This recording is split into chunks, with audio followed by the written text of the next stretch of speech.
So அடுத்து 6th model. So இதில் inflation, FA, FDA என்ன, exchange rate, multinational corporation, appreciation, depreciation, globalisation, regulation, privatisation, இந்த மாதிரி terms மட்டும் பார்க்கலாம். சரிங்களா?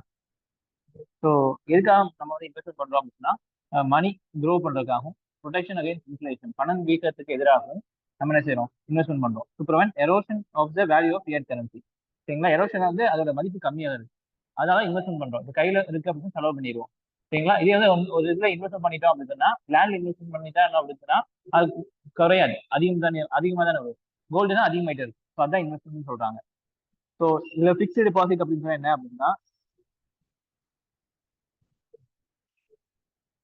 சவுண்ட் கம் பண்ணுமா, வாய்ஸ் சவுண்ட் கொஞ்சம். ஸோ ஃபிக்ஸ்டு டெபாசிட் அப்படின்னா, bank fixed deposit protect you from the inflation. ஏன் வந்து பேங்க்ல போய் ஃபிக்ஸ்டு டெபாசிட் பண்றோம் அப்படின்னா, அது இன்ஃப்ளேஷன் வந்து நம்ம பாதுகாக்கும். இது positive real rate of return, returns வந்து உங்களுக்கு அதிகமாக கிடைக்கும்னு சொல்றாங்க. சரிங்களா? இங்கதான் இன்ஃப்ளேஷன் 4, ரியல் ரேட் ஆஃப் 3. சரிங்களா? ரிட்டர்ன் ஆஃப் இன்வெஸ்ட் வந்து 7% கிடைக்குது. சரிங்களா? ஸோ ஃபர்ஸ்ட் ஆஃப் ஆல் இப்போ இன்ஃப்ளேஷன் என்ன அப்படின்னு சொல்லி பார்த்தோம் அப்படின்னா, பாருங்க, ஃபர்ஸ்ட் ஜான் 2016 ஒரு பொருளோட விலை, இந்த ஸ்டாண்டோட விலை வந்து 100 ரூபான்னு இருக்கு. சரிங்களா? அதுக்கு ஒரு வருஷத்துக்கு அப்புறம் ஃபர்ஸ்ட் ஜான் 2017 அதோட விலை 4 ரூபா ஆகி 104 ரூபா ஆகுது. சரிங்களா? இப்போ என்னது, இன்க்ரீஸ் இன் ₹4 இன் 1 இயர். சரிங்களா? ஒரு வருஷத்துல 4 இது வந்து இன்க்ரீஸ் ஆயிருக்கு. So hence inflation is 4%. 100க்கு கணக்கு பண்ணா இது 200க்குனா 8 வரும் உங்களுக்கு. சரிங்களா?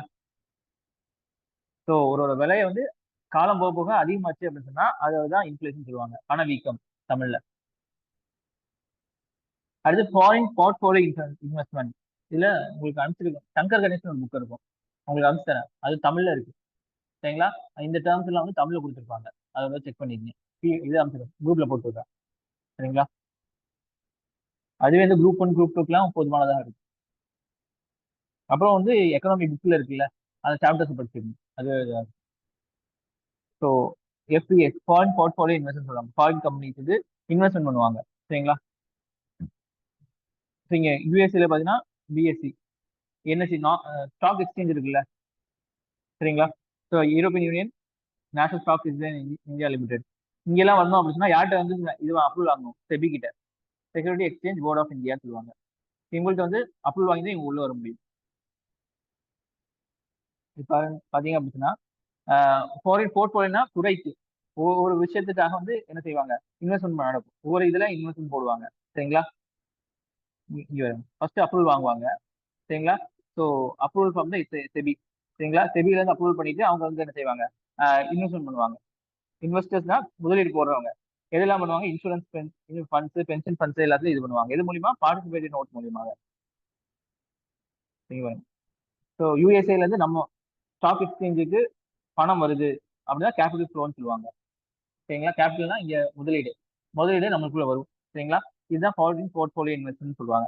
வெளிநாட்டுக்காரங்க நம்ம மேல இன்வெஸ்ட்மெண்ட் பண்றது, நம்மளோட ஷேர் மார்க்கெட்ல இன்வெஸ்ட்மெண்ட் பண்றது, நம்ம ஷேரை வாங்குறது. புரிஞ்சுங்களா? அது. சரிங்களா? இதை வந்து என்ன செய்வாங்க, ஹாட் மணின்னு சொல்லுவாங்க. சரிங்களா? பாசிவ் இன்வெஸ்ட்மெண்ட், அவங்க வந்து பிசிக்கலா அவங்க இல்ல, ஒரு ஷேர்ல தான் இன்வெஸ்ட்மெண்ட் பண்ணிருக்காங்க, அதனால passive. Active wise passive wise கேள்விப்பட்டிருக்கீங்களா? அந்த மாதிரி.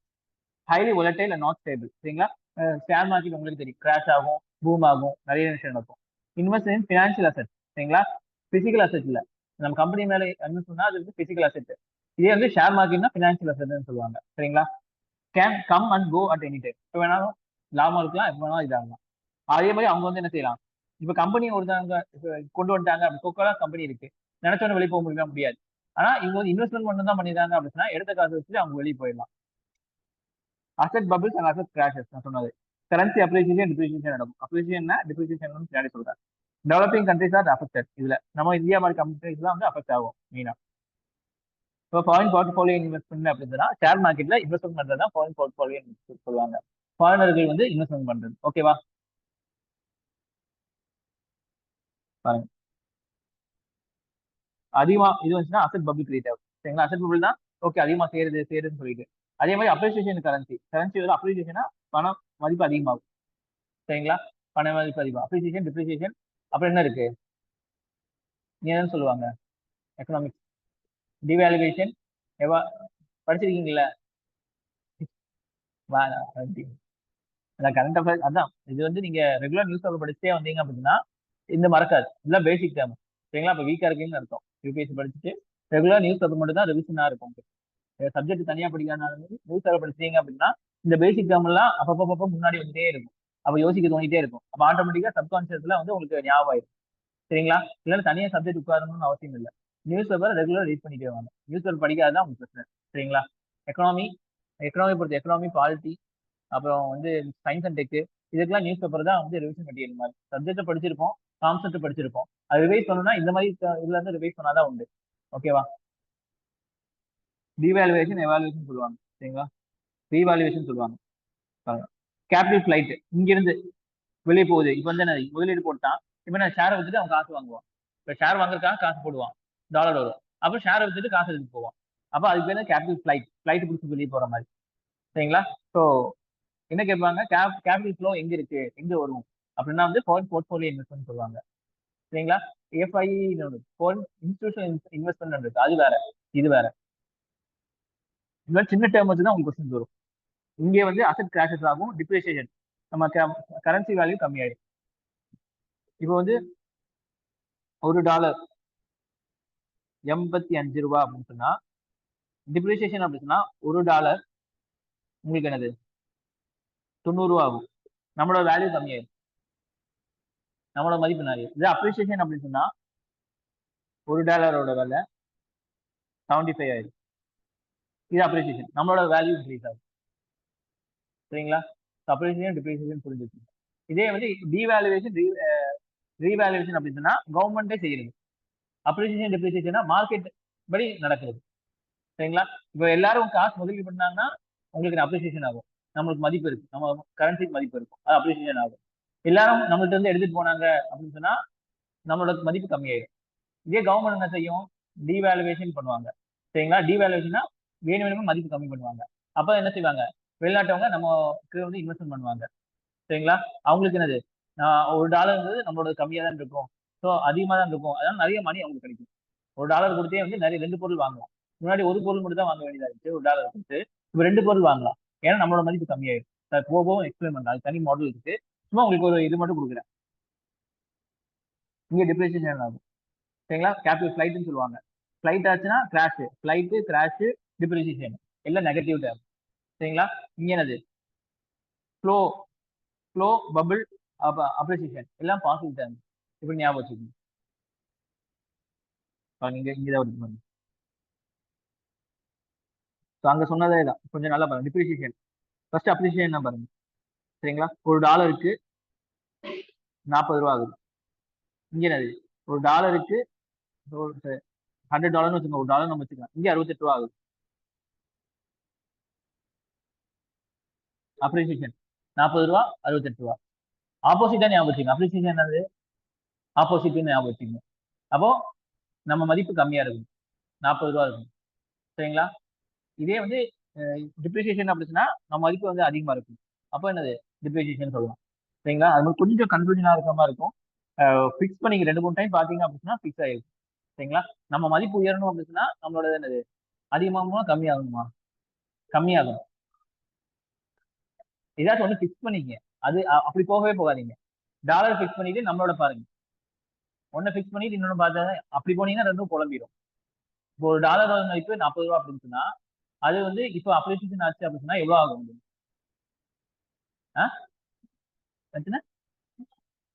அதான் எத்தனை ரூபா ஆகும், $35 ஆகுமா, $30 ஆகும். சரிங்களா? $1 $40 இருக்குன்னா அப்ரிசியேஷன் என்ன அர்த்தம், நம்மளோட மதிப்பு அதிகமாகுது. அப்ப என்ன ஆகுது, $35 $30. இதே $1 இருக்கு 40 வந்து 50 போச்சு அப்படின்னா நம்மளோட மதிப்பு கம்மியாகுது.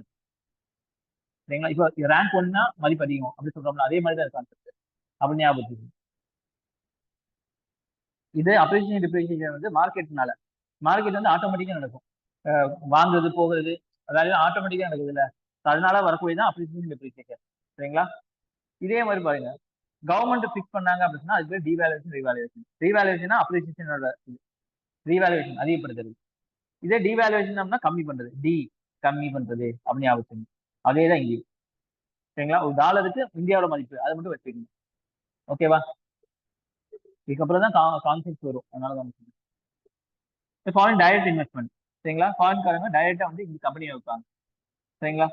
யூரோப்பியன் இப்போ யூஎஸ்ஏவோட தான் பெப்சி கோகோலா, யூரோப்பியன் யூனியன் நெட்டில் மெர்சிடிஸ் பென்ஸ், இப்போ சவுத் கொரியாவும் ஜப்பானும் டொயோட்டோ ஹுண்டாய், ஜப்பானோட ஹுண்டாய், கொரியா அது மாதிரி வரும் பார்த்து.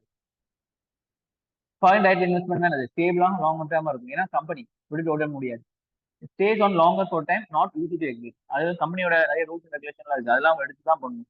ஏன்னா நிறைய மக்கள் அங்கே வேலை செஞ்சுருப்பாங்க, அவங்க வாழ்வாதாரம் இருக்குல்ல. அதனால interest to establish enterprise, company கட்டுறது கிரியேட் ஜாப், நமக்கு ஜாப் கிரியேட் ஆகும். கம்ஸ் வித் மாடர்ன் டெக்னாலஜி, அவனுக்கு வந்து என்னது அவங்க மிஷின்ஸ்லாம் இங்கே இறக்குவாங்க. அப்போ நம்மளுக்கு என்னது லாபம் தான். ஐடி ஜிடிபி, ஜிடிபிக்கு உதவும். ஜிடிபி என்னது கிராஸ் டொமஸ்டிக் ப்ராடக்ட், சரிங்களா? அதுக்கு வந்து இதாகும், ஹெல்ப் பண்ணும். Invest in physical assets invest பண்ணுவாங்க. Countries with stable policy and conducive environment attract FDI, சரிங்களா? நல்லா ஸ்டேபிளா இருக்கு கண்ட்ரி, எந்த பிரச்சனையும் இல்லை அப்படின்னா உங்களுக்கு என்னது எஃப்டிஐ வரும். இப்போ பங்களாதேஷ்க்கு எஃப்டிஐ வருமா? இது வராது. ஸ்ரீலங்காவுக்கு எஃப்டிஐ வருமா? வராது. பாகிஸ்தானுக்கு எஃப்டிஐ வருமா? வராது. ஏன்னா எல்லா இடத்துலையும் பிரச்சனை இருக்கு. ஆனா எஃபிஐ வந்து எல்லா இடத்துக்கும் வரலாம், சரிங்களா? ஷேர் மார்க்கெட் வேல்யூ தான், அவங்களுக்கு இந்த அளவுக்கு பிரச்சனை இல்லை. எப்போ வேணா வரலாம், எப்போ வேணா போகலாம், சரிங்களா? அடுத்து எம்என்சி, மல்டிநேஷனல் கார்பரேஷன், சரிங்களா? இதெல்லாம் பாருங்க. They will have centralise headquarters in one country. அங்க ஒரு கண்ட்ரியில ஹெட் குவார்டர்ஸ் வச்சு எல்லா இடத்துலையும் இயங்குவாங்க. They will have office manufacturing facilities அசஸ் in more than one country. ஒரு கண்ட்ரியோட அதிகப்பட்ட கண்ட்ரியில அவங்களுக்கு எல்லாமே இருக்கு. there is at least quarter of their revenue from the operation outside their home country, சரிங்களா? யூஎஸ்ஏல வந்து வச்சிருக்காங்க, ஆப்பிள் வச்சிருக்காங்க அப்படின்னா அதுல பாதியாச்சும் வெளியில இருந்து அவங்க வருமானம் வர மாதிரி பார்த்துக்குவான். அதான் எம்என்சி, மல்டிநேஷனல் கம்பெனி. எல்லா இடத்துலயும் அவங்களுக்கு வந்து இருக்கணும். ஓகேவா? அடுத்து குளோபலைசேஷன், உலகமயமாதல், சரிங்களா? இப்போ பொதுவாக வந்து இப்போ ஒரு இடத்துல இருந்து இன்னொரு இடத்துக்கு போச்சு அப்படின்னா பேரியர், தடை இருக்கு. இங்க இந்தியால இருந்து இந்த பொருள்லாம் இங்க வரணும் அப்படின்னா நடுவில் ஒரு தடை இருக்கு, அதுக்கு பேர் பேரியர்னு சொல்லுவாங்க, சரிங்களா? So goods, service, investment, technology, people எல்லாமே போகணும் அப்படின்னா ஃபர்ஸ்ட் முதல்ல பேரியர்னு ஒன்று இருக்கு, சரிங்களா? தடை, சரிங்களா? ஸோ தடை வந்து என்னது? இந்த தடையை வந்து ரிமூவ் பண்றதுக்கு ரெண்டு இருக்கு. The process of removing this barrier is liberalisation. இந்த தடையை ரிமூவ் பண்ணிட்டீங்க அப்படின்னா ப்ராசஸ், ரிமூவ் பண்ற ப்ராசஸ் இருந்துச்சு அப்படின்னா லிபரலைசேஷன். லிபரல்னா என்னது? தாராளமயமாக்கத்துல சொல்லுவாங்கல்ல, லிபரல், சரிங்களா? அதே மாதிரி இந்த barrier is remove it lead to globalisation. இந்த பேரியர் ரிமூவ் பண்றது லிபரலைசேஷன், ரிமூவ் பண்ண என்ன நடக்கும்? குளோபலைசேஷன் ஆயிடும், சரிங்களா? பார்டர்ல வந்து எல்லாம் இது பண்ண மாதிரி. இப்போ வந்து இவங்களோட மணி இங்கே வரும், இவங்களோட மணி இங்க போகும், யூரோ, டாலர். Globalization என்ன? Globalization is a tendency of investment funds and business to move beyond the domestic national park. இந்தியால இருந்து யூஎஸ்லயும் இங்க ஜப்பான்லயும் என்னது வியாபாரம் பண்ணக்கூடியது, சரிங்களா? To market around the globe, thereby increasing interconnection of world, சரிங்களா? எல்லாருமே இன்டர்கனெக்ட் பண்ணதை குளோபலைசேஷன் சொல்லுவாங்க. இதே privatisation opposite. Privatisation is the transfer of ownership of the property or business from a government to a private owner. கவர்மெண்ட்ல இருந்து பிரைவேட்டுக்கு வந்து privatisation சொல்லுவாங்க, சரிங்களா? Liberalization அப்படின்னு என்னது? இந்த general liberalisation refers to a relaxation of the government restriction. Government rules and regulations relax ஆகுது. Usually such areas social, political, economic policy. In some context, this process concept often but not always refer to deregulation, சரிங்களா? இது தேவையில்லை உங்களுக்கு. Liberalisation வந்து கவர்மெண்ட்டை தளர்த்துறது, சரிங்களா? எல்லாமே ஸ்ட்ரிக்டா இருக்குது, லூஸா இருக்குது, சரிங்களா? அந்த லிபரலைசேஷன். 1991 என்ன நடந்துச்சு? BSNL did not exist, BSNL இல்ல. It was department of telecommunication, government of India தான் வந்து டெலிஃபோன் எல்லாம் பண்ணுது. ஆனா இப்ப பாருங்க 2017 வந்து எல்லாம் இப்ப யாரு இருக்காதுல, வோடஃபோன் போயிடுச்சு, ஐடியா போயிடுச்சு, இப்போ ரிலையன்ஸ் வந்து ஜியோ மாறிடுச்சு, இப்போ இது மட்டும் தான் இருக்கு, சரிதா? 2024ல 2017 இதெல்லாம் இருக்கு, இப்போ மாறிச்சா? 2000 இப்போ தூக்கிட்டாங்கன்னு சொன்ன மாதிரி நியூஸ், இடையில நியூஸ் வந்து விஐ விஐ தான் வோடஃபோன் தூக்குறாங்கன்னு நினைக்கிறேன். பாருங்க மூடிட்டு போறாங்க, கொஞ்ச நாள்ல மூடிட்டு போயிடுவாங்க. அப்படிதான் ரொம்ப கிராஷ்ல தான் போயிட்டு இருக்கு. அதிகமா இல்ல, முன்னாடி கடையில அதிகமா இல்ல. ஹச் டொக்கோமோ டொக்கோமோலாம் இருக்கு. இப்போ 1991ல பாருங்க ஏர் இந்தியா மட்டும் தான் இருக்கு. இப்போ பாருங்க ஜெட் ஏர்வேஸ், ஸ்பைஸ், ஏர்கிராஃப்ட் இதெல்லாம் வந்துருக்கு. 1991ல டிடி நேஷனல் இருக்கு, நான் பார்த்துருக்கேன், நீங்களும் பார்த்துருக்கீங்களான்னு தெரியல. டிடி புதிய இல்லையா? அது மட்டும் தான் இருக்கு, நான் பார்த்துருக்கேன். ஏர் இந்தியா, ஏர் சொன்னது ஆல் இந்தியா ரேடியோ, சரிங்களா? இப்போ எல்லாமே வந்துருக்கு உங்களுக்கு. ஸோ ப்ரைவேடைசேஷன்ல பப்ளிக் செக்டர் இருக்கு, பிரைவேட் செக்டர் இருக்கு, சரிங்களா? சில விஷயங்கள் பப்ளிக் செக்டர் இருக்கும், பிரைவேட் செக்டர் இருக்கு.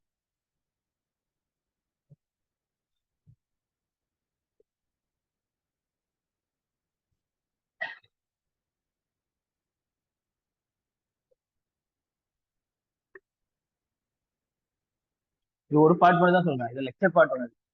சரிங்களா? அது வந்து இதை வச்சு என்ன நடந்திருக்குங்கிறது எக்ஸ்பிளைன் பண்ணும், அது வேண்டாம். இப்போதைக்கு இது மட்டும், அது குரூப் 1 யூபிஎஸ்சி லெவலுக்கு அது போகும். ஆனா இப்போதைக்கு வந்து இது மட்டும். இந்த டேர்ம்ஸ் எல்லாம் யூஸ் பண்ணி லெக்சர் இருக்கு. அது லெக்சருக்கு முன்னாடி டேர்ம் புரிஞ்சா மட்டும் தான் லெக்சர் புரியும். இல்லைன்னா அது படிக்கும்போது ஒண்ணுமே புரியாது இல்லை. அதுக்காக தான். ஆனா வந்து உங்களுக்கு டெர்மினாலஜி மட்டும் போதும் குரூப் 2க்கு. 5 மார்க் தானே. ஜிடிபி, ஜிஎன்பி, என்டிபி, என்என்பி இதை பத்தி எல்லாம் பார்க்கணும். சரிங்களா?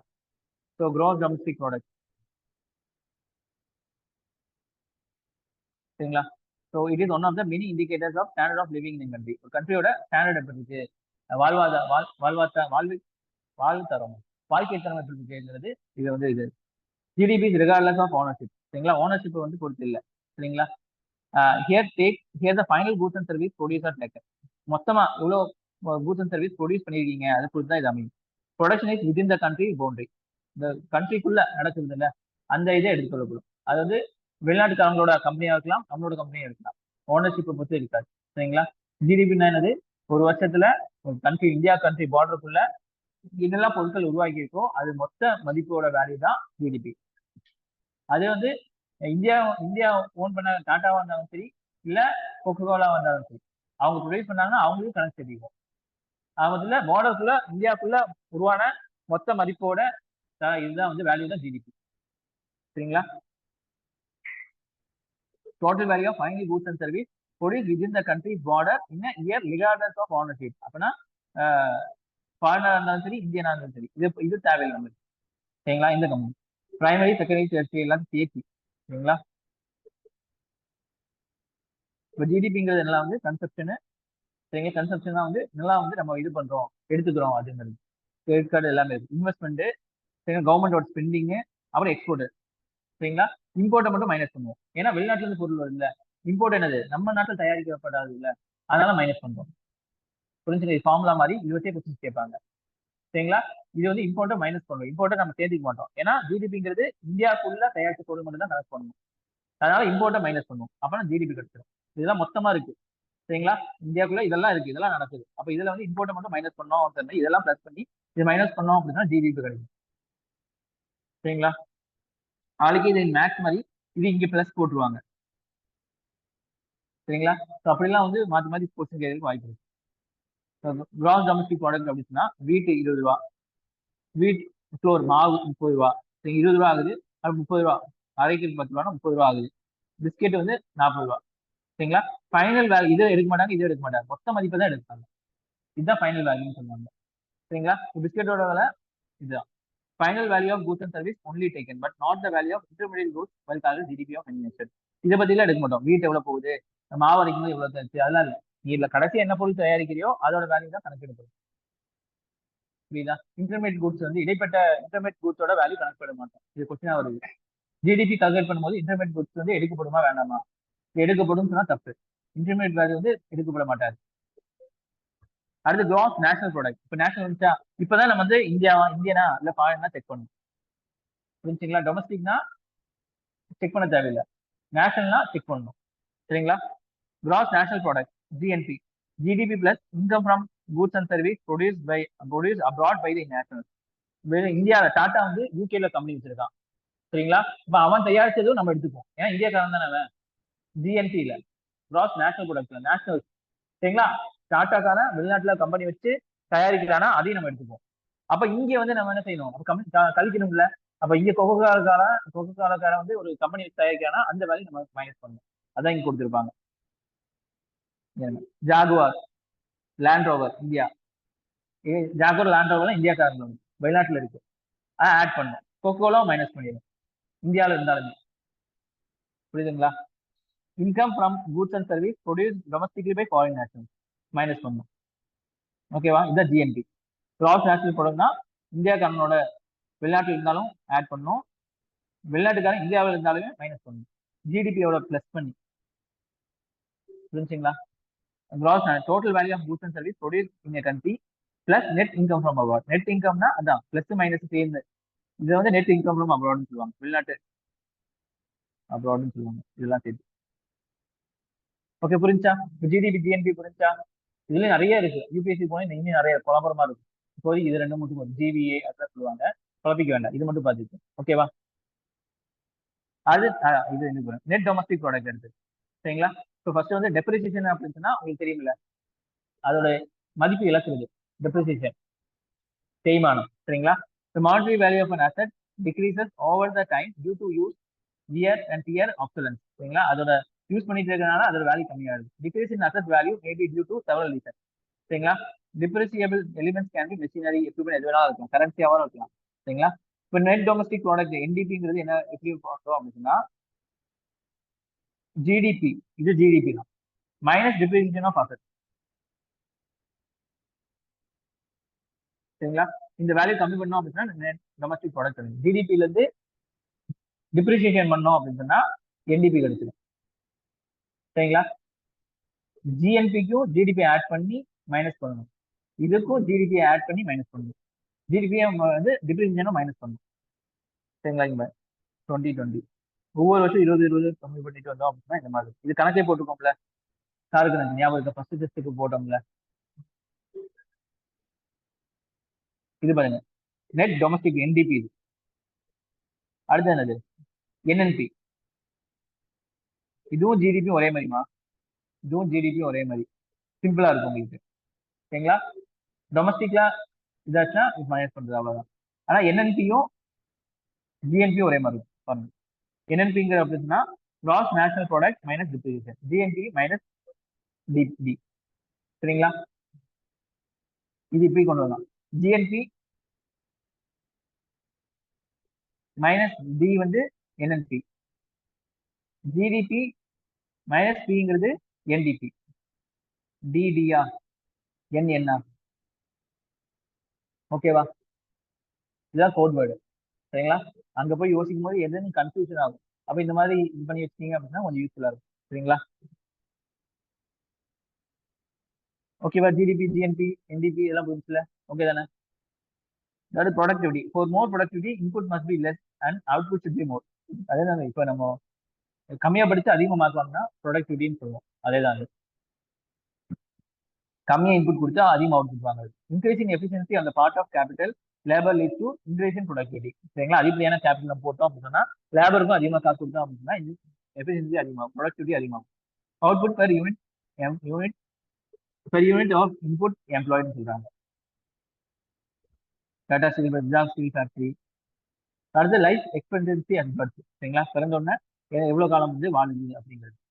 The number of years of newborn infant would live if prevailing patterns of age-specific mortality rate at the time of birth were to stay the same throughout the child life. சரிங்களா? ஒரு குழந்தை பிறகுது அப்படின்னா அவ சுத்தி முத்திலும் எவ்வளவு ஏஜ் வயசு இருக்கு அந்த குழந்தை வாழுது, மற்ற குழந்தைகள்லாம் வாழுது, அதை பொறுத்து இது அமையும் சொல்றாங்க. சரிங்களா? இப்போ வந்து 1900 தான் பிறந்துச்சு அப்படின்னா அதோட ஏஜ் எக்ஸ்பெக்டன்சி கம்மியா இருக்கு. இப்போ பிறந்துச்சு அப்படின்னா அது ஏஜ் எக்ஸ்பெக்டன்சி அதிகமா இருக்கும். ஏன்னா முன்னாடியில வந்து சின்ன வியாதி இருந்தாலும் குழந்தைய சுத்திருந்தாங்க. ஆனா இப்ப என்னது, பெரிய வியாதி இருந்தாலும் என்ன செய்யறாங்க, க்ரௌட் ஃபண்டிங் போட்டு காப்பாற்றிடுறாங்க. அடுத்து மார்பிடிட்டி அப்படின்னு சொன்னா it affects your work by making you temporarily disable. சரிங்களா? சின்னதா பிரச்சனை வரும். Prolonged morbidity may lead to mortality, இறப்பு. Diarrhoea, acute respiratory infection, 2 major cause of morbidity in our country. சரிங்களா? கொரோனா வந்தப்போ இந்த மார்பிடிட்டி இருக்கவங்க அதிகமாக செத்தாங்க. வியாதிகள் இருக்கும், பெரு வியாதிகளா இருக்கும். அப்போ வெறும் மூச்சுத்தங்களோட இது சேரும்போது அவங்க செத்துறாங்க, மற்றவங்களுக்கு தான் வெறும் மூச்சுத்தங்களோட நின்றுடும். Morbidity is the propensity of the people to fall in. சரிங்களா? அது infant mortality, probability of dying between birth and exactly before 1 year of age. ஒரு வருஷத்துக்கு முன்னாடி, 1 இயருக்கு முன்னாடி 1000 குழந்தைகள் பிறக்குது அப்படின்னா அந்த டேர்ம்ல எவ்வளவு குழந்தைகள் இறக்குது, அதான் இன்ஃபேன்ட் மோர்டாலிட்டி ரேட்னு சொல்லுவாங்க. இன்ஃபேன்ட்னா குழந்தைகள், மோர்டாலிட்டினா இறப்பு விகிதம். அது நியோநாட்டல் மோர்டாலிட்டி ரேட் அப்படின்னா என்ன அப்படின்னா death of the child during first 28 of the life 1000 life. இன்னும் 1000 குழந்தைகள் பிறகுது அப்படின்னா இந்த 1000 குழந்தைகள்ல 28 நாள்ல எத்தனை குழந்தைங்க சாகுது அப்படின்னு பாக்குறது தான் வந்து நியோநாட்டல் மோர்டாலிட்டி ரேட். சரிங்களா? அடுத்து அண்டர் 5, 5 வயசுல probability of dying between birth and before attaining 5 வயசு, 5 இயர்ஸ், எக்ஸ்பீரியன்ஸ் 1000 லைஃப் பர்த், எல்லாமே 1000 லைஃப் பர்த். சரிங்களா? இந்த மெட்டர்னல் மார்டாலிட்டி ரேட் மட்டும் அதிகமா இருக்கும். டெத் ஆஃப் உமன், இங்க வந்து மெட்டர்னல் மார்டாலிட்டி ரேட், மெட்டர்னல் அப்படின்னா உமனோடதுன்னு வச்சுக்கோங்க. சரிங்களா? While pregnant or within 42 days of termination of pregnancy, கர்ப்பமா இருக்கும் போது இல்ல 42 நாள், அந்த கரு கலைப்புக்கு அப்புறம் 42 நாள். சரிங்களா? It is calculated per 1 lakh life birth. சரிங்களா? இப்போ ஆரோக்கியமா 1,00,000 குழந்தைகளை பிறக்குது அப்படின்னு சொன்னா அதுக்கு விகிதம்ல எவ்வளவு அம்மாமார்கள் வந்து இறக்குறாங்க சரிங்களா? கர்ப்பமா இருக்கும் போதோ இல்ல கர்ப்பத்தை வந்து கலைச்சதுக்கு அப்புறம் 45 நாளுக்குள்ள இங்க மட்டும் 1 லேக் வரும். இதுதான் மாத்திக்கிட்டு இருந்தாங்க குரூப் 4ல. சரிங்களா? 1 லேக் அங்க கொடுத்துட்டாங்க. இந்த 1000ங்கிறதுக்கு பதிலா 1 லேக் கொடுத்துட்டாங்க. ஓகேவா? அடுத்து ஸ்டில் பர்த். சரிங்களா?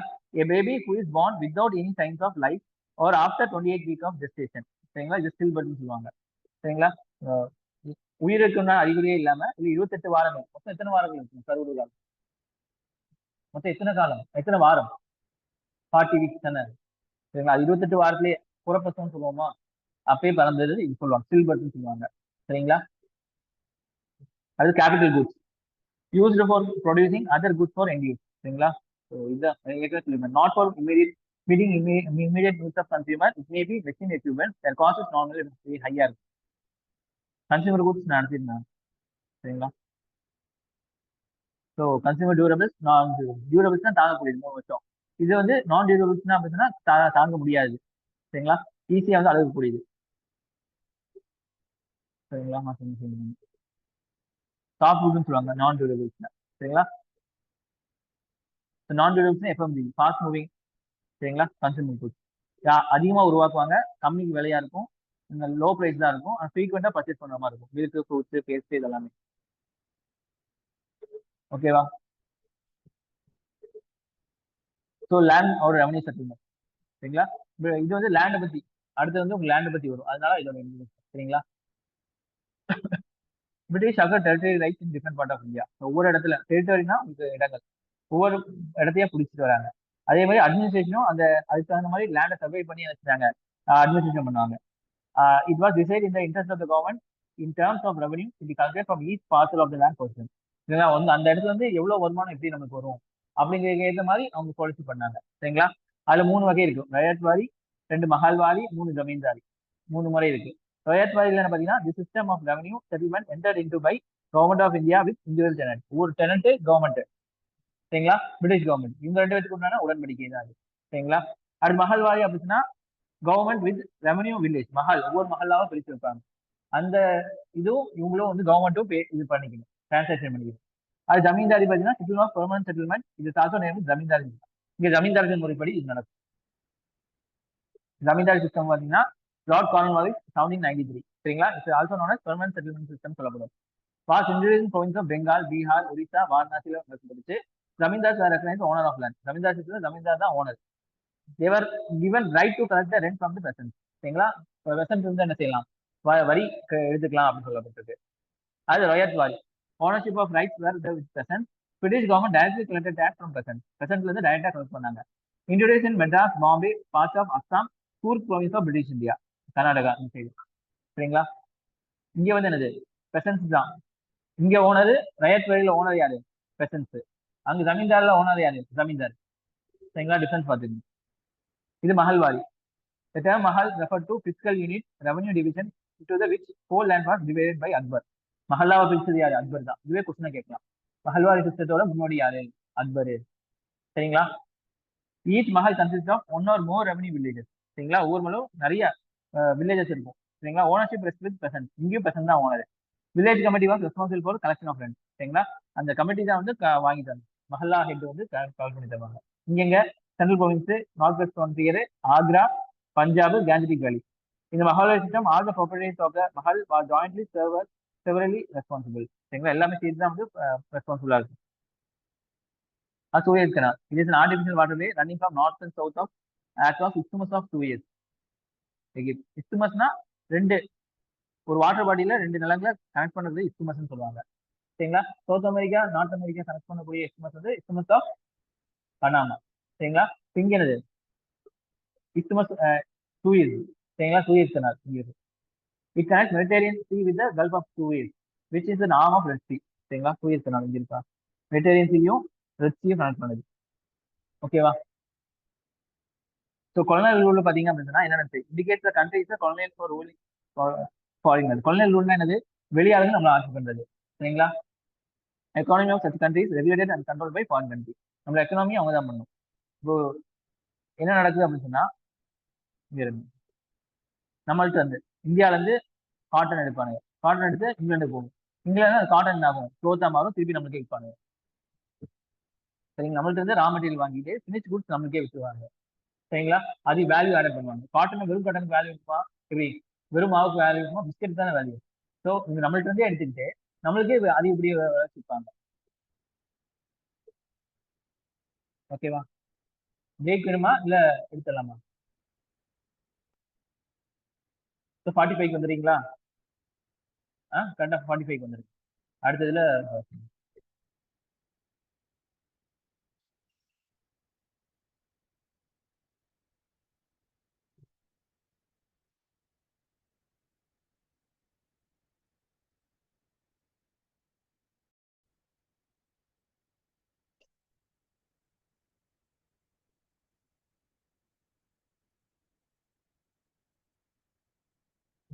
ஓகே பார்க்கலாமா. அடுத்து கேபிட்டலிஸ்ட் எக்கனாமின்னு பார்க்கலாம். முதலாளித்துவம் சொல்லுவாங்கல்ல. So this is also known as market எக்கனாமின்னு சொல்லப்படும். Only those consumer goods will be produce that are in demand. டிமாண்டுக்கு ஏற்ற மாதிரி தான் அவங்க வந்து ப்ரொடக்ஷன் இருக்கும். ஒருத்தவங்க தேவைக்காக ப்ரொடக்ஷன் பண்ண மாட்டாங்க. சரிங்களா. டிமாண்ட் எந்த அளவுக்கு இருக்கு அப்படின்னு பார்த்து தான் இது பண்ணுவாங்க. That means goods that can be sold profitably either in the domestic or in the foreign market will be produce. எதுக்கு அதிகமாக டிமாண்ட் இருக்கு, யார் எது பொருளை வந்து சீக்கிரம் வாங்குறாங்க, அதை வந்து தான் வாங்குவாங்க. இப்போ அரிசி வேணும் அப்படின்னா அரிசியை வந்து உருவாக்க மாட்டாங்க. ஃபோன் தான் அதிகமாக போயிட்டு இருக்குன்னா ஃபோனை தான் உருவாக்குவாங்க. அதுதான் கேபிட்டலிஸ்ட். சரிங்களா. எங்க லாபம் இருக்கோ அதுதான் பண்ணுவாங்க. If the labor is cheaper than capital, more labor intensive method of production will be used. சரிங்களா. மிஷின் வந்து வாங்குறத விட அஞ்சு அஞ்சு பேர் வந்து அது வேலை செஞ்சு முடிக்கிறாங்க அப்படின்னா என்ன செய்வாங்க, 5 பேர்த்த இது பண்ணுவாங்க. இல்ல மிஷின் 5 பேர்த்துக்கு சம்பளம் கொடுக்குற ஒரு மிஷின் செய்யணும், ஒரு மிஷின் போயிடுவாங்க. எங்க ப்ராஃபிட் இருக்கோ அதுக்கு ஏற்ற மாதிரி போயிடுவாங்க. Goods are distributed among the people not on the basis of what people need. பீப்புளோட தேவைக்காக இருக்காது. But on the basis of what people can afford or willing to purchase. அவங்களால எவ்வளவு வாங்க முடியும், அவங்களால எவ்வளவு வந்து செலவழிக்க முடியும், அவங்களோட அதை பொறுத்து தான் வந்து இங்க வந்து பொருட்கள் உருவாக்கப்படும் சொல்றாங்க. சரிங்களா. முதலாளித்துவம், கூகுள், மைக்ரோசாஃப்ட் இதெல்லாம் அதே மாதிரி தான். இதே சோசியலிஸ்ட் எக்கனாமி அப்படின்னு என்ன பார்த்தோம், இது வந்து பாத்தீங்கன்னா where government decide what goods are to be produce. எங்க கவர்மெண்ட் தான் முடிவு பண்ணுவாங்க எந்த ப்ரொடக்ஷன் பண்ணணும்னு சொல்லிட்டு. This is in accordance with the needs of the society. சரிங்களா. ஏழைகள் இருக்காங்கன்னா ஏழைகளுக்கு உண்டான பொருட்களை வந்து உருவாக்குவாங்க government. This system where government knows what is good for the people of the country. இங்க வந்து என்னது பீப்புளுக்கு என்ன முக்கியத்துவம் சரி கவர்மெண்ட் வந்து முடிவு பண்ணுவாங்க. Individual decide are not given due importance. உங்களோட காசு இருக்குன்னு சொல்லிட்டு ஒன்றும் செய்ய மாட்டாங்க, மற்றது உங்களுக்கு ப்ரொடியூஸ் பண்ண தர மாட்டாங்க. எது தேவையோ அது மட்டும் தான் ப்ரொவைட் பண்ணுவாங்க. The government decide how goods are to be produced. எந்த மாதிரி goods ப்ரொடியூஸ் பண்றது கவர்மெண்ட் தான். இங்க பாத்தீங்கன்னா கவர்மெண்ட் எல்லா கண்ட்ரோல், அங்க கம்பெனிஸ்னா பிரைவேட் எல்லா கண்ட்ரோல். சரிங்களா. How the goods are to be distributed will be decided by the government. அங்க market distribution is supposed to be based on what people need and what not, as well as what they can afford to price. இங்க எல்லாமே வந்து பீப்புளுக்கு என்ன தேவையோ people சென்ட்ரிக்கா இருக்கும் socialist economy. Strictly speaking, socialist society has no private property since everything is owned by state. சரிங்களா. உங்க இடம்ங்கிறது வந்து என்னது கவர்மெண்டோட இதா இருக்கு. சரிங்களா. With the collapse of USSR, Soviet யூனியனோட தான் சோசியலிஸ்ட் எக்கானமி சொல்லுவாங்க 1990. அதுல இருந்து என்ன செய்யுது, நிறைய அது சோசியலிஸ்ட்லாம் வந்து உடஞ்சு போச்சு. சரிங்களா. After independence 1990 India will follow mixed economy with socialist bias. சரிங்களா. இந்தியாவில் வந்து கேபிட்டலிஸ்டும் இருக்கும் சோசியலிஸ்டும் இருக்கும். ஆனா சோசியலிஸ்ட்டுக்கு நம்ம அதிகமாக விளைஞ்சு கொடுப்போம், மக்களோட தேவைக்காக நம்ம நிறைய பண்ணுவோம். சரிங்களா. மிக்ஸ்ட் எக்கனாமிக்ஸ் என்னன்னு பாத்தீங்கன்னா most of the economics across the world are mixed economics. என்னன்னு சொல்லி பார்த்தீங்கன்னா government and market together answer the question. எங்க கவர்மெண்ட் மார்க்கெட், மார்க்கெட்னா பிரைவேட் காரன், ரெண்டு பேரும் சேர்ந்தே வந்து என்ன செய்வாங்க இது பண்ணுவாங்க. What to produce, how to produce, how to distribute, எல்லாமே வந்து கவர்மெண்ட் பிளஸ் பிரைவேட் ரெண்டு பேருமே முடிவு பண்ணுவாங்க. இந்த mixed economy market will provide what ever goods and service it can produce well. சரிங்களா. மார்க்கெட் என்ன செய்யும், அவங்க எல்லாம் வந்து ப்ரொடியூஸ் பண்ணணும் அதெல்லாம் தருவாங்க. கவர்மெண்ட் என்ன செய்வாங்க, essential goods and service where market force cannot produce. சரிங்களா. இப்போ உங்களுக்கு எக்ஸாம்பிள் வந்து ஒரு ஊர் கிராமத்துக்கு வந்து ஒரு பஸ் இருக்கு, அங்க 2 பேர் தான் ஏறுறாங்க. அதுக்காக பிரைவேட் காரன் பஸ் விட மாட்டாங்க. பிரைவேட் காரனுக்கு என்னது, எங்க கூட்டமா இருக்கோ அங்கதான் பஸ் விடுவாங்க. சரிங்களா.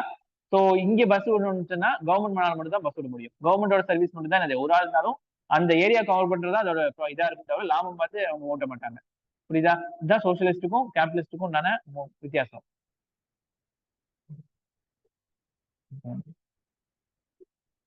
அடுத்து இம்போர்ட் லைசன்சிங், லைசன்ஸ் இது பண்றது. Permission required to government to import goods into country. ஒரு கூட்ஸை வந்து வெளிநாட்டுல இருந்து நம்ம கொண்டு வரணும் அப்படின்னு சொன்னா அதுக்குள்ள லைசன்ஸ் தேவைப்படுது முன்னாடி. சரிங்களா. இப்பயும் தான் import substitution. This is the policy of state for development of domestic production to the substitute of import of goods. நம்ம வந்து சொந்தமானதுக்கு அப்புறம் வந்து வெளிநாட்டுல இருந்து அதிகமாக பொருள் இறக்கணும் அப்படின்னா நம்மளோட இண்டஸ்ட்ரி காலி ஆயிடும். நம்ம உருவாக்குறது நம்ம மக்கள் வாங்கினா தான் நம்மளுக்கு லாபம். அதனால என்ன ஆச்சு அப்படின்னு சொன்னா அந்த பொருளுக்கு தகுந்த மாதிரி வேற பொருள் உருவாக்க ஆரம்பிச்சாங்க. சரிங்களா? It may through the import controls, tariff ஒரு அதர் ரெஸ்ட்ரிக்ஷன்.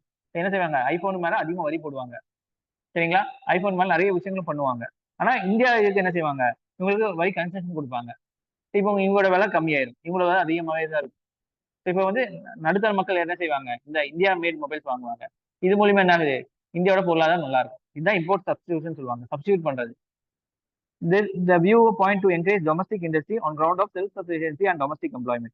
சரிங்களா? இவன் வந்து வெளிநாட்டுல தயாரிச்சு வராங்கன்னா வெளிநாட்டுக்காரன் தான் ஜாப் இருக்கும். வெளிநாட்டுக்காரன் தான் ப்ராஃபிட் இருக்கும். இங்க ஒண்ணுமே இருக்காது. சரிங்களா? ஆனா இங்க இந்தியால இண்டஸ்ட்ரி இருக்கு அப்படின்னா இந்தியாவுக்கு தான் வேலை. மக்களுக்கு தான் வேலை. எல்லாமே இருக்கு. சரிங்களா? என்டர்பிரைஸ்னா என்னன்னு பாத்தீங்க அப்படின்னா enterprise is undertaking own profit by individual. ஒருத்தரால இது பண்ணப்படுது. ஒரு group of individual produce and distribute goods service mainly for the purpose of sale. என்டர்பிரைஸ்னா சேலுக்காக ஒருத்தராகவோ இல்ல குரூப்பாவோ சேர்ந்து தொடங்கப்பட்ட அமைப்பு தான் வந்து என்டர்பிரைஸ் சொல்லுவாங்க. சரிங்களா? ரிலையன்ஸ் என்டர்பிரைஸ் சொல்லலாம்ல. அந்த மாதிரி. So barriers to entry. சரிங்களா? ஒரு பொருள் வந்து ஒரு இடத்துக்கு போகுது அப்படின்னா இது இருக்கும் பேரியர்ஸ் சொல்லுவாங்க. There are factors which market disadvantage for new entrance into industry. புதுசா நம்ம ஒன்று உருவாக்குறோம் அப்படின்னு சொன்னா அதை மார்க்கெட்ல கொண்டு போய் விடணும் அப்படின்னு சொன்னா நமக்கு நிறைய தடுப்பு இருக்கும். பேரியர்னு சொல்லுவாங்க. This make new entrance quite difficult to enter the field. அதனால புதுமுகத்துக்கு இது இல்லை. அடுத்து பைலேட்டரல் ட்ரேட் அக்ரிமெண்ட். எங்க ரெண்டு நாட்டோட வர்த்தகத்துக்கு உண்டான அக்ரிமெண்ட் தான் பைலேட்டரல் சொல்லுவாங்க. பைனா ரெண்டு. Related to countries agreement related to their exchange of goods and service. சரிங்களா? கூட்ஸ் அண்ட் சர்வீஸ் எக்ஸ்சேஞ்ச் பண்றதா கொண்டு வருது. அடுத்து commercialisation of agriculture. It limits production of crops for the market. சரிங்களா? மார்க்கெட்டுக்கு தகுந்த மாதிரி ப்ரொடக்ஷன் நடக்கும். Not for self consumption. சரிங்களா? மக்களுக்கும் சாப்பிட்றதுக்காக இல்லை, மார்க்கெட்டுக்கு இது பண்றதுக்காக. சரிங்களா? It has got different meaning during the British era. British எரால வேற மாதிரி இருக்கும். British offer higher price for farmers for producing cash crops than the food crops. சரிங்களா? அரிசி, நெல் இதெல்லாம் போடுறதுக்கெல்லாம் அவங்க என்ன செய்வாங்க? இண்டிகோ போட சொன்னாங்க. அது கேஷ் கிராப்ஸ். சரிங்களா? இதுக்காக 2 மடங்கு விலை தந்தாங்க. This is basically to serve the interest of that was use the raw material for the industrial Britain. சரிங்களா? காட்டன்லாம் வந்து சட்ட தயாரிக்கு raw material. At the reservation. சரிங்களா? allowing industry or group of enterprise to produce goods and service which were previously produced by particular individual group of individuals. சரிங்களா? So இப்போ என்ன ஆகுது அப்படின்னு சொன்னா இப்போ வந்து போனு அப்படின்னு சொன்னா கவர்மெண்டோட தான் இருந்துச்சு. உங்களுக்கு பிஎஸ்என்எல் மட்டும் தான் இருந்துச்சு. இப்போ என்னாச்சு? ஜியோ எல்லாம் வந்துச்சா? இப்போ இங்க ரிசர்வ் பண்ணி வச்சிரு. கவர்மெண்ட் மட்டும் தான் ப்ரொடியூஸ் பண்ணி ரிசர்வ் பண்ணி வச்சுட்டாங்க. இப்போ இதை டி ரிசர்வ் பண்றாங்க. டி ரிசர்வ் பண்ணா என்னது? எல்லாருமே வந்து தொடங்கலாம்னு அர்த்தம். ரிசர்வேஷன் பண்றது டி ரிசர்வ் பண்ணா டி ரிசர்வேஷன். ஒருத்தவங்களுக்கு ஒதுக்கப்பட்டது எல்லாத்துக்கும் பொதுவானது அப்படின்னு சொல்லப்பட்டுச்சு அப்படின்னா டிசர்வேஷன். சரிங்களா? எக்ஸிம் பாலிசினா எக்ஸ்போர்ட் இம்போர்ட் பாலிசி தான் எக்ஸிம் பாலிசின்னு சொல்லுவாங்க. Economic policy government relating to export import. Integration of domestic economy. Here the policies of government of facilitate free trade and investment with other countries, making the domestic country work together to other economy in a mutually underband way. சரிங்களா? இப்போ 2 பேருமே சேர்ந்து ஒரு உடன்படிக்கை மூலியமா ஆள் அனுப்புறது மற்ற விஷயம் எல்லாம் பண்றது. சரிங்களா? மல்டிலேட்டர்னா எல்லா நாடுகளோட. ஏஷியன்னா 10 நாடுகள் சேர்ந்தது ஏஷியன் சொல்லுவாங்க. நாப்டானா சவுத் அட்லாண்டிக் அந்த மாதிரி இருக்கும். நிறைய நாடுகள் சேர்ந்து இந்த அக்ரிமெண்ட் சைன் பண்ணிருப்பாங்க. இது மூலியமா என்னது? அவங்களுக்குள்ள வந்து பண வர்த்தனை, லேபர்ஸ் எல்லாமே போய்க்குவாங்க. Multilateral trade agreement or commercial treaties between 3 or more nations. ஓகேவா?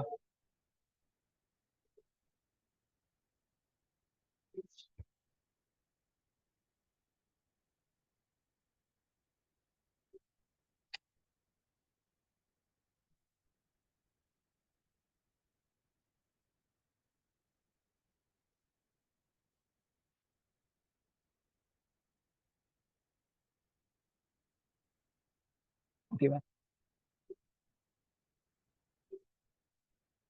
ஸோ இங்க நிறைய விஷயம் இருக்கு பார்க்கணும். Permit licence charge. சரிங்களா? a term used to describe regulation of the private sector in India between 1947 to 1990. சரிங்களா? அப்போ இந்தியா தான் வந்து சுதந்திரமானது. சரிங்களா? ஸோ இந்தியாவில் வந்து நிறைய காசு இல்லா பில்லாலாம் கொஞ்சம் பேர் தான் இருக்காங்க. அப்போ கவர்மெண்டே நிறைய விஷயங்கள் பண்ணுவாங்க. சரிங்களா? அதனால என்ன செய்யுது? உங்களுக்கு இங்க லைசன்ஸ் கொண்டு வரப்பட்டிருக்கு. சரிங்களா? In India at time one needed to approval of numerous agency in order to set up business legally. இந்தியாவுக்குள்ள ஒரு பிசினஸ் செட்டப் பண்ணோம் அப்படின்னா எப்படி சிவாஜி படம் பார்த்துருப்பீங்களா?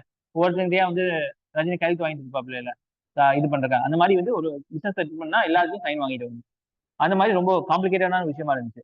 Manufacturing in particular was heavily regulated. Regulate பண்ணப்பட்டிருக்காரு. சரிங்களா? This license act was a result of a mixed economy that used the government planning commission established after India's independence. சரிங்களா? சரி, இவங்க போய் இது பண்ண ஸ்டார்ட் பண்ணணும்னு சொன்னா அப்ரூவல் பண்ணி ரெக்வஸ்ட் ஃபில் பண்ணி திருப்பியும் பண்ணணும்.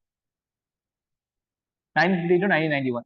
There are rules and regulations framed by Government of India 1950 onwards to start, run, operate enterprise production of goods and services in India. Industry exclusive owned by state. State மட்டும் தான் இதெல்லாம் செய்யணும். இதெல்லாம் television, radio, கோலு, அப்புறம் வந்து என்னது telecommunication, இதெல்லாம் வந்து ஸ்டேட் மட்டும் தான் எடுக்கணும். Industry which private sector would supplement. சரிங்களா? இது டாட்டாவும் செயலுங்கிறது என்னது கவர்மெண்டோடது, டாட்டாங்கிறது private sector could supplement the effort of state sector. உங்களுக்கு என்ன தேவையோ அது மட்டும் தான் டாட்டா செய்வாங்க. சரிங்களா? இந்த இடம் categories of industry left to the private sector. நீங்க வந்து என்ன பண்ணிக்கலாம், it is maintain by through the system of licence Raj. Tata Motors, Ashok Leyland, இது எல்லாமே. சரிங்களா? இங்க லைசன்ஸ் வாங்கினா லைசன்ஸ் வாங்கணும், நிறைய விஷயம் இருக்கு. புதுசா வந்து ஒரு யூனிட் ஆரம்பிக்கிறீங்கனாலும் லைசன்ஸ் வாங்குவீங்க. அது small scale industry. Small scale industry, it is the maximum investment allowed on the Sasan unit. The limit has changed over a period of 1950. Small scale unit was the one which invested up to 5 lakhs. 5 lakhs வரைக்கும் invest பண்ணீங்கன்னா small ஸ்கேலா இருக்கு. Small scale industries are considered to be labour intensive. லேபர்னா அதிக பேர் வந்து வேலை பண்ணுவாங்க. சரிங்களா? ஸ்மால் ஸ்கேல்ல இப்போ மாத்திட்டாங்க. இது ஒரு செக் பண்ணிக்கங்க. இப்போ நெட்ல நீங்க classification of MSMEs as per recent amendment. நெட்ல இல்ல போன் இருக்கு, அடிங்க. சும்மா மட்டும் classification of MSMEs as per recent amendment.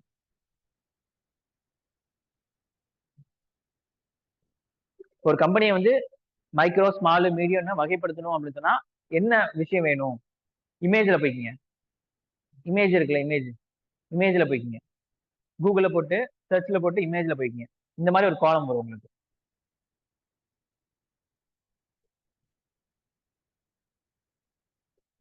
Classification of MSME as per MSME Act as per போடுங்க. ரீசென்ட்னு சொல்லி போடுங்க. 2006 போடாதீங்க, ரீசென்ட்னு சொல்லி போடுங்க.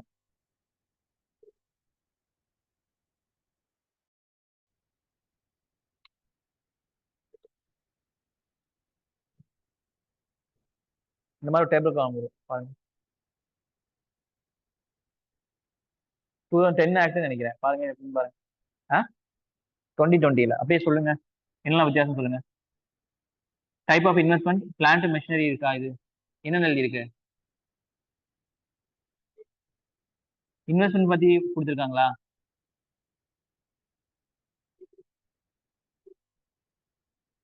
மைக்ரோனா வந்து 25 lakhs இல்ல என்ன? எவ்வளவு செலவு பண்ணா டர்ன் ஓவர்? இமேஜ்ல கொடுத்தீங்கன்னா அந்த காலம் வரும் உங்களுக்கு. வரமாட்டேங்குதா? இது எக்ஸாம்ல கேட்டாங்க. போன வருஷம் முந்தின வருஷம் யூபிஎஸ்சி கூட கேட்டாங்க. இது எம்எஸ்எம்இ.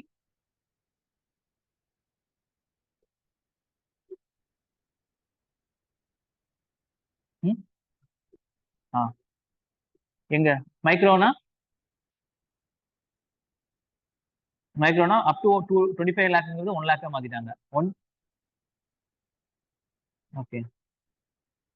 டர்ன் ஓவருங்கிறது 5 crore. சரிங்களா? ஸ்மாலுக்கு 10 crore, டர்ன் ஓவர் 15 crore. சரிங்களா? மீடியம் 50 crore,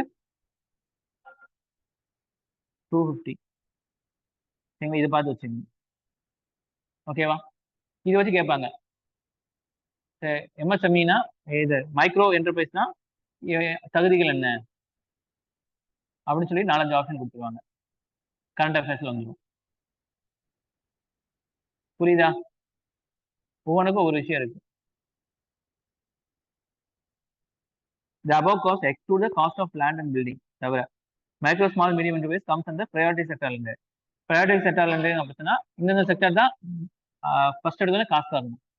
பேங்க் போனீங்க அப்படின்னா 20% இதுக்கே ஒதுக்கி வச்சிருப்பாங்க priority sector lendingக்காக.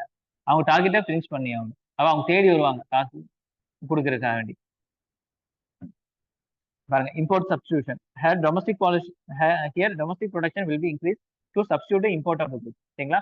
இம்போர்ட் பண்றதுக்கு இப்போ ஃபாரின் சாக்லேட்னா அதுக்கு நம்ம சாக்லேட் தயாரிக்கிறது, ஃபாரின் போனா நம்ம போன் தயாரிக்கிறது. They will be done through import control, tariff and other restriction. சரிங்களா? இங்க இருந்து வரக்கூடாது, நம்மளே வந்து அதிகமா இது பண்றது. அதுக்காக சப்சிடி எல்லாம் கொடுப்பாங்க. செல்ஃப் சஃபிஷியன்சியை தண்ணீருக்கு இது பண்றதுக்காக வேண்டி. சரிங்களா? Sectors of economy composition as per GDP. GDP பார்த்தீங்கன்னா 1951ல அக்ரிகல்ச்சர் 59% ஜிடிபி கான்ட்ரிபியூட் பண்ணுச்சு. Industry 13, service 28. 90-91ல பார்த்தீங்கன்னா அக்ரிகல்ச்சர் 35 கம்மியாச்சு. அப்புறம் சர்வீஸ் 40 இன்க்ரீஸ் ஆச்சு. இண்டஸ்ட்ரி 25. 2015-16ல சர்வீஸ் 61, அக்ரிகல்ச்சர் 13, இண்டஸ்ட்ரி இது. இப்பயும் அதே மாதிரி தான் இருக்கு. சரிங்களா? அதே மாதிரி வேலை வேலை யார் யார் அதிகமாக அக்ரிகல்ச்சர் தான் 72% மக்கள் வேலை செய்யறாங்க. எப்போ சர்வீசஸ் இண்டஸ்ட்ரீஸ்லாம் 11. இங்க வந்து 67 மாறுது 90-91ல 20 சர்வீஸ் 13 இண்டஸ்ட்ரி. இங்க பாத்தீங்கன்னா அக்ரிகல்ச்சர் பாதியா குறைஞ்சிருச்சு மக்கள் வேலை செய்யுது. சர்வீசஸும் இண்டஸ்ட்ரியும் பாதி பாதி வந்துருச்சு. புரியுதா? அப்போ இங்க வந்து 50% மக்கள் 50% மக்கள் வேலை செஞ்சு உங்களுக்கு 13% தான் வந்து ஜிடிபி கண்ட்ரிபியூட் பண்றாங்க. புரியுதா? சரிங்களா? அப்புறம் என்ன என்ன மிச்சது வந்து 25% சர்வீஸ்ல 25% மக்கள் தான் வந்து வேலை செய்யறாங்க. ஆனா அவங்க 61% வந்து கண்ட்ரிபியூட் பண்றாங்க ஜிடிபியில. புரியுதா? ஸோ கம்மியா இருந்தாலுமே அதிகமா கண்ட்ரிபியூட் பண்றாங்க அவங்க தான். சரிங்களா? அக்ரிகல்ச்சர் வந்து அதிகமா இருந்தாலுமே கம்மியா தான் கண்ட்ரிபியூட் பண்றது. ஓகேவா? கான்செப்ட் புரிஞ்சுக்கிட்டு தான் கேட்பாங்க கொஸ்டினா. சரிங்களா? ஜிடிபிக்கு யார் அதிகமா கண்ட்ரிபியூட் பண்றாங்க அப்படின்னா service sector, industry sector people தான். சரிங்களா? எதுல அதிகமா வேலை பார்க்கறாங்க அப்படின்னா அக்ரிகல்ச்சர் தான், மாறாது. சரிங்களா? நீங்க பல காலத்துல நினைச்சு அக்ரிகல்ச்சர் தான் எல்லாமே அப்படின்னா அக்ரிகல்ச்சர் இல்ல. நம்ம ஜிடிபிக்கு வந்து இது பண்றது சர்வீஸ் செக்டரும் இதுதான். சரிங்களா? Tariff barrier. Tax on import which can be levied either per ton or value. சரிங்களா? டாக்ஸ் இது பண்றது இம்போர்ட்டுக்கு வந்து இவ்வளவு கிலோக்கு இவ்வளவு இது அப்படின்னு சொல்லிட்டு their occasional import on export also. எக்ஸ்போர்ட்லயும் கொடுக்கப்படும். ஏன்னா this can be various reason. எதனால இந்த டாரிஃப் வேரி போடுறாங்க அப்படின்னா to raise government revenue. Government காசு வாங்குறதுக்காக protect domestic industry from subsidising low wage import. அங்க இருந்து விலை கம்மியா வந்துச்சு அப்படின்னா இப்போ இங்க 10 ரூபாய்க்கு ஒரு சாக்லேட் விற்கிறாங்க, வெளிநாடு சாக்லேட் 5 ரூபான்னு சொன்னா எதை வாங்குவாங்க? அப்ப இவங்க என்ன செய்வாங்க 10 ரூபா இதை போட்டு 15 ரூபா மாத்திடுவாங்க. அப்போ இங்க இருக்கவங்க சாக்லேட் தான் வாங்குவாங்க. யார் மாத்துவாங்க? கவர்மெண்ட் மாத்துவாங்க அதிகமான டாரிஃப் போட்டு. சரிங்களா? To boost domestic employment to ease the deficit on balance of payment. சரிங்களா? The increase in the price of the imported community to consumer. சரிங்களா? ஸோ எதுக்காக இப்போ இது பண்ணாங்க டாரிஃப் பண்ணாங்கன்னா ease of BOP boost domestic employment increase revenue பண்றாங்க. Tariff import tariff. Tariffs are take on taxes on import goods. They make imported goods more expensive and discourage for the use. சரிங்களா?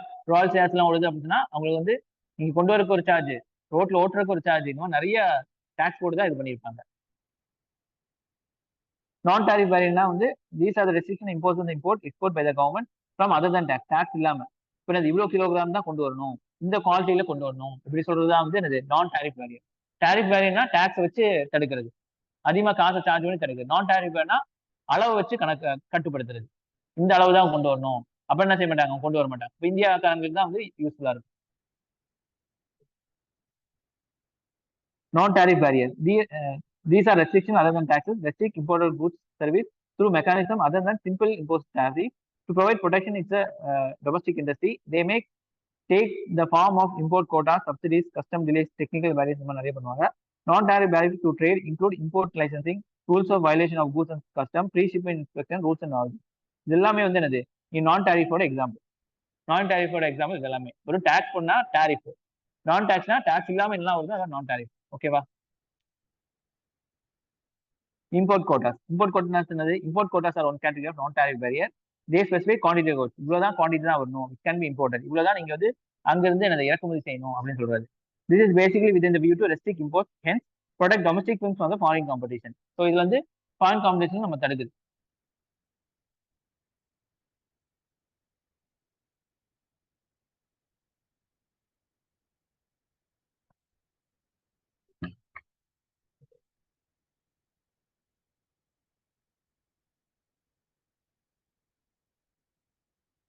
அடுத்து so globalisation என்ன சொன்ன, பேரியரை remove பண்ணா globalisation. சரிங்களா? So remove பண்ற process பேரு liberalisation. ஓகேவா? இதேதான் நான் சொன்னதுதான். Globalisation, privatisation, liberalisation.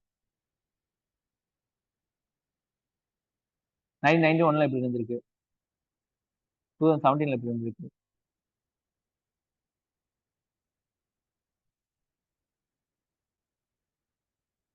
Okay. Disinvestment. Investment என்னன்னா ஒரு இதுல வந்து காசை போடுறது இன்வெஸ்ட்மெண்ட். டிஸ்இன்வெஸ்ட்மெண்ட்னா போட்ட காசை எடுக்கிறது டிஸ்இன்வெஸ்ட்மெண்ட். புரியுதுங்களா? ரெகுலேஷன்னா கட்டுப்படுது, டீரெகுலேஷன்னா ரெகுலேஷனை அவிழ்த்து விடுறது. இன்வெஸ்ட்மெண்ட்னா ஒரு டிஸ்இன்வெஸ்ட்மெண்ட்னா அதுல இருந்து எடுக்கிறது. ஓகேவா? டிஸ்இன்வெஸ்ட்மெண்ட் 2 இருக்கு. Minority stake, strategic stake. இப்போ வந்து கவர்மெண்ட் இருக்கு, கவர்மெண்டோட கம்பெனி இருக்கு, அங்க கவர்மெண்டோட ஷேர் இருக்கும், இன்வெஸ்ட்மெண்ட் நிறைய பண்ணி வச்சிருப்பாங்க. கவர்மெண்ட் எப்படி வெளியே வருது அப்படின்னு பொறுத்து தான் 2 இருக்கு. கவர்மெண்ட் கீப்பிங் மெஜாரிட்டி கண்ட்ரோல் வச்சுட்டு selling only minority stake of 5 to 10% share தான் விற்பாங்க. அது ஷேர் யார் வேணா வாங்கிக்கலாம். அப்ப இங்க வந்து ஓனர்ஷிப் மாறாது. மைனாரிட்டி ஸ்டேக் சேல்ல வந்து கொஞ்சம் இருக்க ஷேர் தான் வந்து விற்பாங்க. இப்போ வந்து பில்லு, கோல் இந்தியா இதெல்லாம் வந்து என்னது என்டிபிசி எல்லாம் கவர்மெண்டோட கம்பெனி. இந்த கம்பெனில இருந்து சில விஷயத்த மட்டும் என்ன செய்வாங்க, விற்பாங்க ஷேர்ஸை. அதை வாங்கி கவர்மெண்ட் வந்து காசு சம்பாரிச்சுக்கும். ஆனா அதோட முழு பொறுப்பு என்ன இருக்கு, இவங்கள்ட்ட தான் இருக்கு. சரிங்களா? இங்க ஸ்ட்ராட்டஜிக் சேல் பார்த்தீங்கன்னா coming out of management control selling entirely keeping minority stake. இங்க வந்து என்ன பாத்தீங்கன்னா இப்போ வந்து என்னது 100 அப்படின்னா 49 வச்சுக்கிட்டு 51 வந்து வித்துருவாங்க. இப்போ 51 போயிருச்சா, இப்போ மேனேஜ்மெண்ட் கண்ட்ரோல் யார் அதிகமா ஷேர் வச்சிருக்காங்க அவங்க தான் மேனேஜ்மெண்ட். புரியுதுங்களா? யார் அதிகமா காசு கொடுத்துருக்காங்களோ அவங்க தான் மேனேஜ்மெண்ட். இப்போ 49% இவங்க வச்சிருப்பாங்க. அப்ப இவங்க கையில மேனேஜ்மெண்ட் இருக்காது. இப்படி வெளிவரதுக்கு கூட ஸ்ட்ராட்டஜிக் சேல், அறிவுத்தனமா ஸ்ட்ராட்டஜிக்கா வந்து பண்ணிருக்காங்க. புரிஞ்சுங்களா? மைனாரிட்டினா கொஞ்சமா எடுத்து விற்கிறது, ஸ்ட்ராட்டஜிக்னா மொத்தமா எடுத்து விற்கிறது. அடுத்து வேர்ல்டு பேங்க். வேர்ல்டு பேங்க்ல வந்து 5 குரூப் இருக்கு. சரிங்களா? இன்டர்நேஷனல் பேங்க் ஃபார் ரீகன்ஸ்ட்ரக்ஷன், ஐஆர்டிபின்னு சொல்லுவாங்க, IBRD. International Bank for Reconstruction Development, World வார்க்கு அப்புறம் வந்தது. சரிங்களா? இங்க IDA, International Development Association, International Finance Corporation, Multilateral Investment மிகான்னு சொல்லுவாங்க. அப்புறம் ICD, International Centre for Settlement and Investment Dispute. பிரச்சனை வந்து கம்பெனிகள் மத்தியில வெளிநாட்டுல 2 கம்பெனி வந்து இன்வெஸ்ட் பண்ணிருக்காங்க, அந்த நாடு கம்பெனிக்கு பிரச்சனை வந்துச்சுன்னா கம்பெனிக்காரன் என்ன செய்யலாம், இங்க போய் கேஸ் போடலாம், கேஸ் போட்டு இந்தியாவில் இருக்கலாம் இங்க. சரிங்களா? இதுதான். இது 5மே வந்து வேர்ல்டு பேங்க் கீழே இருக்கிறது தான். வேர்ல்டு பேங்கோட கிளை அமைப்புகள் எது அப்படின்னு சொல்லி கொஸ்டின்ஸ் வரும். புரியுதுங்களா? கரண்ட் அஃபேர்ஸ்ல ஐபிஆர்டி பாத்தீங்கன்னா form in July 1944. Main goal reduction poverty, கம்மி பண்றது பாவர்ட்டியை. It provides longer duration loan primary for developing countries. வளர்ந்து வரும் கண்ட்ரிக்கு வந்து ரொம்ப காலத்துக்கு உண்டான லோன். லோன் வந்து 50 வருஷம், 60 வருஷம், 100 வருஷம் சொல்லி கொடுப்பாங்க. அப்ப என்ன செய்ய தேவையில்லை, 100 வருஷத்துக்கு அப்புறம் திருப்பி கட்டினா போகுது. இப்போ கொஞ்சம் கொஞ்சமா கட்டினா போகுது. Focus in socio economic development. சரிங்களா? அடுத்து IDA, International Development Association, 1960, with view to finance poorest of poor. சரிங்களா? இப்போ இந்தியா வந்து அப்கமிங் கண்ட்ரி, எமர்ஜிங் கண்ட்ரினா சோமாலியா இந்த மாதிரி கண்ட்ரிலாம் ரொம்ப புவரா இருக்கு, அவங்களுக்கு உதவக்கூடிய பேங்க் தான் ITA. Gives longer maturity loans with very low interest rate. சரிங்களா? சாஃப்ட் லோன் சொல்லப்படும். சரிங்களா? இன்ட்ரெஸ்ட் ரேட் கம்மியை வச்சு கொடுப்பாங்க. டெவலப் இன்ஃப்ராஸ்ட்ரக்சர், எஜுகேஷன், ஹெல்த் எல்லாம் கொடுக்கறதுக்காக. அடுத்து IFC, establish 1956. It is development of financial institution to promote private sector development. Private காரங்க வளர்றதுக்காக இது கொண்டு வரப்படுது. Advise companies government in making decision of impact society. It provides loans to business and private செக்டருக்கும் loan கொடுப்பாங்க. So IFSC தான் வந்து private கம்பெனிஸ்க்கு செக்டர்ஸ்க்கு loan கொடுக்குறது. அது மிகா பாத்தீங்கன்னா அப்படின்னா establish 1988. Use political risk insurance. சரிங்களா? நீங்க வந்து இந்தியாவில் போய் கம்பெனி போடுறீங்க, இந்த பங்களாதேஷோட கம்பெனி கட்டுறீங்க. இப்போ கம்பெனி வந்து என்ன செஞ்சாங்க, கலவரத்துல அடிச்சு உடைச்சிட்டாங்க. இப்போ யார் கேரண்டி? அப்ப இவங்க சொல்லுவாங்க நாங்க கேரண்டி. தொடங்குறதுக்கு முன்னாடி உங்கள்ட்ட போய் சொல்லியிருப்பாங்க, நாங்க போய் இது பண்றோம், ஒரு அமௌண்ட் தரோம், இன்சூரன்ஸ் பண்ற மாதிரி. இவங்க வந்து என்ன செய்வாங்க, இன்சூரன்ஸ் பண்ணிக்குவாங்க. Health invest protect investment against political non commercial risk of developing country. MIGA என்னென்ன வேலை செய்யும்? ஐசிஎஸ்டி. சரிங்களா? SL 1965 provide facilities for conciliation, arbitration of international investment dispute. Investment பண்ணிட்டு திரும்பி அவங்க வந்து தூக்க சொல்லுவாங்க. சரி, மக்கள் போராட்டம் வரும். இப்போ வேதாந்தா இருக்குல்ல, இந்த மாதிரி நிறைய ஃபான் குரூப்ஸ் இருக்குல்ல, கம்பெனி ஆரம்பிப்பாங்க, பொல்யூஷன் வருது, மக்கள் எல்லாம் போராட்டம் பண்ணி வெளியே துரத்தி விட்டுருவாங்க. இப்போ இவனுக்கு வந்து நஷ்டம் தானே இவனுக்கு. சரிங்களா? இவன் என்ன செய்வான், வெளியூர்ல போய் இந்த இடத்துல போய் கேஸை போடுவான். கேஸை போட்டு எனக்கு நஷ்டம் எடுதான் சொல்லி கேட்பான். சரிங்களா? It is international arbitration institution for legal dispute. இது also use for conciliation between international investors. சரிங்களா? ஒரு இது பண்ணி வைக்கிறது. அடுத்து ஐஎம்எஃப், இது வேற. இன்டர்நேஷனல் மானிட்டரி ஃபண்ட் சொல்லுவாங்க. இது இன்டர்நேஷனல் ஆர்கனைசேஷன், ஹெட் குவார்டர்ஸ் எங்க இருக்கு, வாஷிங்டன் டிசியில் இருக்கு. It is working to foster global monetary cooperation, secure financial stability. எல்லா பணப்பரிவர்த்தனை வந்து கரெக்டா இருக்கணும் அப்படிங்கிற மாதிரி இது பண்றது. It looks short time adjustment to countries to experiencing balance of payment. சரிங்களா? பேலன்ஸ் ஆஃப் பேமெண்ட்னா வெளிநாட்டு பணம் வைப்பு தொகைன்னு சொல்லுவாங்க. சரிங்களா? அதை வந்து சரி பண்றதுக்காக இது பண்ணுவாங்க. இப்போ ஸ்ரீலங்கா திவாலாச்சுல இவங்க தான் காசு கொடுத்து இது பண்ணுவாங்க.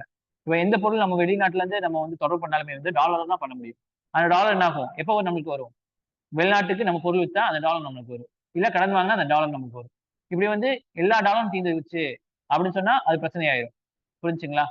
அப்போ அதுக்காக வந்து கொண்டு வரப்படுது ஐஎம்எஃப். ஐஎம்எஃப் என்ன சொல்லுவாங்க? நாங்க காசு தரோம். டாலர் நாங்க தரோம். நீங்க வந்து வேலையை பாருங்க. ஆனா ரெஸ்ட்ரிக்ஷன் கொடுக்கணும். அப்படிதான் வந்து இப்போ லிபரலைசேஷன் ஆச்சுல்ல. முக்கியமான காரணமே இதுதான். நம்ம பிஓபி கிரைசிஸ் நடந்திருக்கும். அதுக்கப்புறம் தான் கொண்டு வந்திருப்பாங்க. இதுல வந்து WTO ட்ரேட்ல வந்து 4 மெயின் அக்ரிமெண்ட் இருக்கு. ஒன்னு காட், ட்ரிப்ஸ், ட்ரிம்ஸ். சரிங்களா? ஸோ காட் பாத்தீங்கன்னா for reduction of tariff and other barrier since 1947. இப்போ வியாபாரம்லாம் நடக்குது இல்லமா, WTO தான் வந்து பஞ்சாயத்து தலைவர் மாதிரி. சரிங்களா? ஸோ இவங்க ரூல்ஸ் அண்ட் ரெகுலேஷன் வச்சு தான் வந்து நடக்கும். ஒரு கண்ட்ரி வியாபாரம் பண்றாங்க அப்படின்னா இவங்க என்ன சொல்றாங்களோ அதுபடி தான் நடக்கும். சரிங்களா? பஞ்சாயத்து தலைவர். சரிங்களா? இப்போ வந்து காட் என்ன சொல்லுவாங்க? இப்போ வேணுமே வந்து நான் வந்து என்ன செய்ய முடியாது, ஒரு நாட்டுக்கு அதிகப்படியான வரி விதிக்க முடியாது. இல்ல வேணும் நான் கம்மியான பொருளை வந்து இன்னொரு நாட்டுக்கு வந்து திணிக்க முடியாது. சரிங்களா? அப்படி இவங்க இல்ல அப்படின்னு சொன்னா எல்லா நாளும் சண்டை போடுறது நேரம். சரிங்களா? With modification of 1994 it is still work under the WTO framework. ஜிடின்னு சொல்லுவாங்க. ஃப்ரேம்வொர்க் எப்படி வியாபாரம் செய்யணுங்கிறது சொல்றதா கேட். அதுக்கப்புறம் காட்ஸ். இது is multilateral trading system and service entered into force 1995. General agreement of trade in services. இது கூட்ஸ். சரிங்களா? சர்வீசஸ்க்கு GATS. S for service. Fifth பாத்தீங்கன்னா it is legal international legal agreement sets minimum standard for regulation of national government for intellectual property. Intellectual property என்ன சொன்னேன் உங்களுக்கு? நம்மளோட அறிவு சார்ந்த விஷயங்கள். அது வந்து நம்மளோட யாருமே வந்து காப்பி அடிக்கக்கூடாது. அதுக்காக நம்ம பேட்டர்ன் வாங்கி வச்சிருந்தோம். ஒவ்வொரு கண்ட்ரியுமே சில விஷயங்களை ஐபி பண்ணி வச்சிருப்பாங்க. இன்டெலக்சுவல் ப்ராப்பர்ட்டி அதுக்காக கொண்டு வரப்பட்டதா 1995 இது. புரிஞ்சுங்களா? ட்ரிப்ஸ். இப்போ வந்து இன்டெலக்சுவல் ப்ராப்பர்ட்டி பத்தி எந்த அக்ரிமெண்ட் சொல்லப்படுது அப்படின்னு சொன்னா ட்ரிப்ஸ் அக்ரிமெண்ட். ட்ரிப்ஸ் அக்ரிமெண்ட் எது கீழே இருக்கு? WTO கீழே இருக்கு. ஓகேவா? TRIPS rules that apply to the domestic companies will also apply to foreign investors.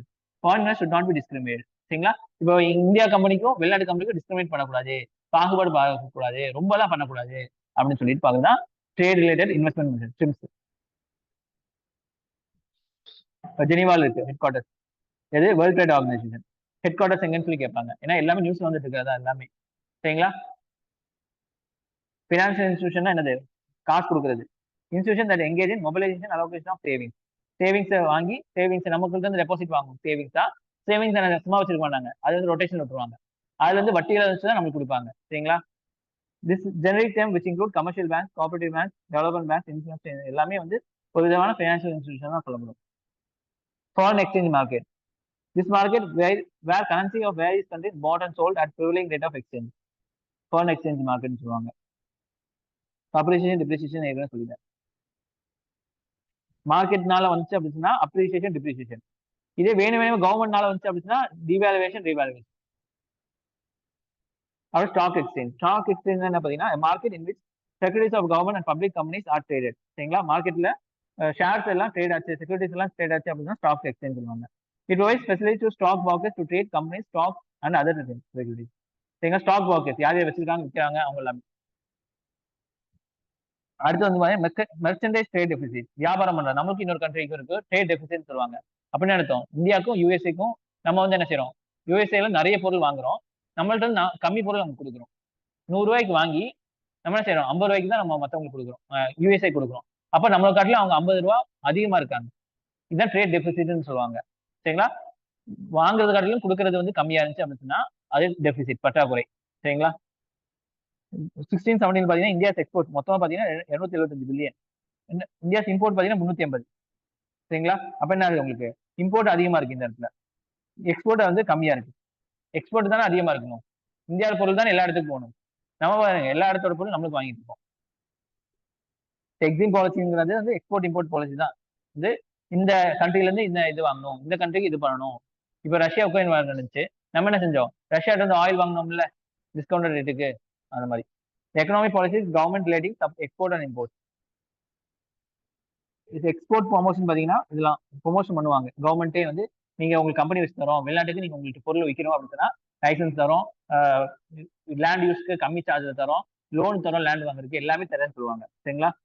To view which achieve higher economic growth, this will stabilize foreign exchange. ஏன்னா வெளிநாட்டோட வியாபாரம் பண்ணும்போது தான் நமக்கு டாலர் கிடைக்கும்.